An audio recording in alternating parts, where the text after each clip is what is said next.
Você percebe como as duas frases aqui na lousa contêm o mesmo conteúdo informativo? As duas frases informam a mesma coisa, mas há pequenas alterações na forma como elas foram escritas. Essas alterações dizem respeito à voz verbal. E, uma vez mudando a voz verbal, muda-se também a intenção daquela frase, a intenção do falante daquela frase. Hoje nós vamos estudar vozes verbais.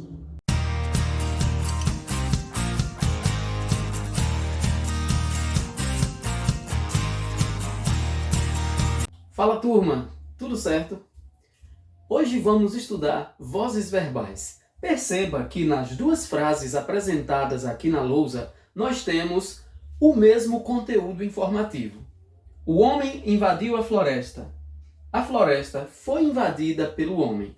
As duas frases trazem a mesma informação, mas há algo que modifica em cada frase, que se modifica em cada frase: a voz verbal. Repare que na primeira frase, o sujeito, o homem, pratica a ação verbal. O homem invadiu. Repare que esse sujeito está agindo, é um sujeito ativo. Na segunda frase, o sujeito, a floresta, não praticou a ação, mas sofreu, foi invadida. Enquanto na primeira o homem age, na segunda o sujeito, a floresta, sofre a ação verbal. Voz verbal é a forma como o verbo se apresenta na oração, em relação ao sujeito. A forma como esse verbo se apresenta pode revelar atividade do sujeito, como na primeira frase, ou passividade do sujeito, como na segunda frase. Portanto, a voz verbal pode revelar se o sujeito da oração é um sujeito agente, um sujeito que age, um sujeito ativo, ou se o sujeito desta oração é um sujeito paciente, um sujeito que sofre a ação contida no verbo. O verbo pode se apresentar em três vozes verbais: voz ativa, voz passiva ou voz reflexiva. É o que vamos ver agora, as três vozes verbais. Voz ativa. As frases cujos verbos estão na voz ativa apresentam um sujeito, agente, sujeito, agente. O que é o sujeito agente? É o sujeito que pratica a ação verbal. Veja que quando eu digo o homem invadiu, o homem, o sujeito, praticou a ação de invadir e essa ação recai sobre algo ali na frente.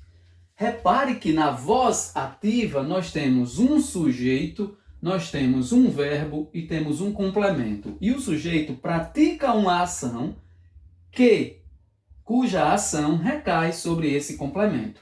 Portanto, o verbo que se refere a um sujeito e esse sujeito está praticando a ação é um verbo que está na voz ativa. O uso da voz ativa revela uma intenção de quem escreveu a frase. Quando eu uso voz ativa, eu quis destacar o sujeito e a sua ação. Eu quis destacar que ele agiu, que ele está ativo naquela ação.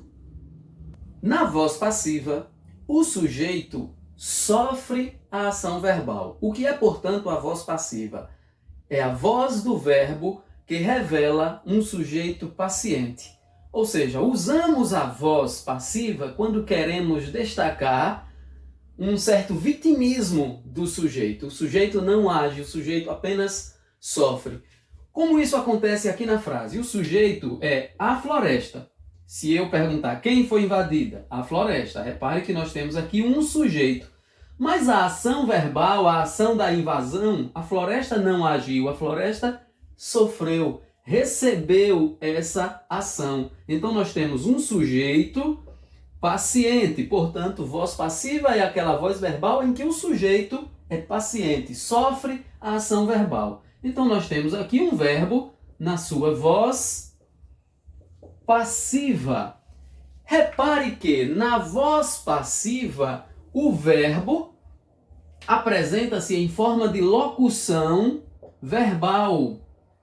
E, além disso, algumas vezes, nem sempre acontece, mas algumas vezes nós temos um termo que é o chamado agente da passiva. Veja que na voz ativa nós tínhamos sujeito, verbo, complemento. Na voz passiva nós temos um sujeito, uma locução verbal e um termo chamado de agente da passiva. O que é o agente da passiva? É um termo que revela quem agiu contra a floresta. Esse termo normalmente é representado por um substantivo, homem, ou poderia ser um pronome, por ele, por exemplo, e sempre uma preposição, pelo homem, por ele, por nós. Sempre vai ter uma preposição e um pronome ou um substantivo. Então, a voz passiva apresenta sujeito, verbo e agente da passiva, o termo que indica quem agiu naquela situação. A voz passiva pode se apresentar de duas maneiras diferentes. Ela pode ser voz passiva analítica ou pode ser voz passiva sintética. Qual a diferença entre as duas? Voz passiva analítica, ela é mais extensa, ela é mais detalhada. Voz passiva sintética, ela é mais resumida. Na prática, veja na frase: o trabalho foi realizado pelos alunos. Veja que nós temos um sujeito paciente. Sujeito paciente por quê? Porque a ação está sendo sofrida. O trabalho foi realizado, o trabalho não realizou. O trabalho foi realizado. Nós temos uma locução verbal, certo? O verbo principal indicando o resultado da ação e o verbo ser, auxiliar, no passado, foi realizado. E nós temos o agente da passiva, o termo que indica quem agiu, quem realizou o trabalho, certo? Então veja só, a voz passiva nessa frase está na sua forma analítica. Por quê? Porque apresenta uma locução verbal e apresenta um agente da passiva. Nem sempre o agente da passiva aparece. A frase poderia ser: o trabalho foi realizado, e continuaria sendo voz passiva analítica. Então, a marca principal da voz passiva analítica é a presença da locução verbal. E como é a voz passiva sintética? A voz passiva sintética é o oposto da analítica. Não vai aparecer a locução verbal, nem vai aparecer o agente da passiva. Como vai ficar? Eu vou pegar o verbo principal, realizado é do verbo realizar, no tempo do verbo auxiliar. Foi é passado. Então eu vou pegar e vou escrever aqui: realizou. Vou acrescentar o pronome apassivador se. Realizou-se. Vou pegar o sujeito agora e colocar aqui na frente. Realizou-se o trabalho. Veja que agora nós temos a mesma informação, porém de forma mais resumida. Então, nós temos a chamada voz passiva sintética. Qual é a marca principal da voz passiva sintética? A presença do pronome apassivador se. A voz passiva analítica traz uma locução verbal. A voz passiva sintética traz um verbo no tempo em que estava, no tempo desejado, no tempo que estava a locução verbal, mais a presença do se. E o sujeito aparece, na maioria das vezes, aqui na frente. Então, a voz passiva pode ser passiva analítica ou pode ser passiva sintética, certo? Nós temos verbo mais pronome apassivador, ok? Voz passiva sintética, voz passiva analítica. Normalmente, na voz passiva, apresenta-se uma locução verbal. Essa locução verbal é formada por um verbo principal mais um verbo auxiliar. Esse verbo auxiliar normalmente vai ser o verbo ser ou o verbo estar. Por exemplo, na frase, o treino será feito na chuva, será feito lá no futuro e tal, mas nós temos o verbo ser. Mas a mesma frase eu poderia dizer, depois de ter terminado o treino, eu poderia dizer, o treino está feito. Veja que agora o que apareceu na locução verbal não foi o verbo ser, mas o verbo estar. Então, a locução verbal da voz passiva pode ser formada com o auxílio do verbo ser ou com o auxílio do verbo estar. A terceira voz do verbo é a voz reflexiva. Na voz ativa, o sujeito pratica a ação. Na voz reflexiva, o sujeito da oração sofre a ação verbal. Na voz reflexiva, nós temos a junção das duas vozes anteriores. Nós temos um sujeito que pratica a ação e, ao mesmo tempo, é quem sofre o efeito daquela ação, é quem recebe os efeitos daquela ação. Na frase, a criança enxugou-se logo, nós temos o sujeito criança. Veja que a ação é enxugou-se. Note que a criança está praticando a ação de enxugar. E quem está ficando enxuto, quem está sofrendo a ação de enxugar, é a própria criança. Então nós temos um sujeito agente e paciente simultaneamente. Essa é a voz reflexiva, quando o sujeito pratica e, ao mesmo tempo, recebe a ação verbal, sofre a ação verbal. Portanto, nós temos 3 vozes verbais: voz ativa, voz passiva e voz reflexiva. As frases que aparecem, as orações que aparecem com verbo na voz ativa, podem ser convertidas em voz passiva. Ou vice-versa, as que estão na voz passiva podem ser convertidas em voz ativa. Assim como também é possível converter a voz passiva analítica em passiva sintética e a voz passiva sintética em voz passiva analítica. Veja na frase, as crianças abriram a porta. Você já está acompanhando aí o raciocínio que as crianças agiram. Então nós temos um sujeito agente. Portanto, nós temos voz ativa. As crianças abriram a porta. Nós temos o sujeito, o verbo, o complemento. Repare que é possível fazer essa frase mudando a voz. Em vez da voz ativa, colocar na voz passiva. Fazer a conversão ou a permutar a voz. Como isso acontece? Eu preciso pegar o complemento e transformar em sujeito. Então, aqui na frente eu tenho o verbo, aqui eu tenho o complemento. Vou pegar o complemento e transformar em sujeito. A porta, o sujeito, agora o que era complemento na ativa passou a ser sujeito. Mas não é só inverter sujeito e complemento, eu preciso transformar o verbo. Lembre que na voz passiva, o verbo precisa ser uma locução verbal. Então, abriram, está no passado. Abriram, eu coloco o verbo auxiliar. A porta foi aberta. Quem abriu a porta? As crianças. Como fica na frase? Como é que eu transformo agora o sujeito em agente da passiva? Vai ter a preposição. A porta foi aberta pelas crianças. Repare que estamos dando a mesma informação, porém agora o sujeito é paciente.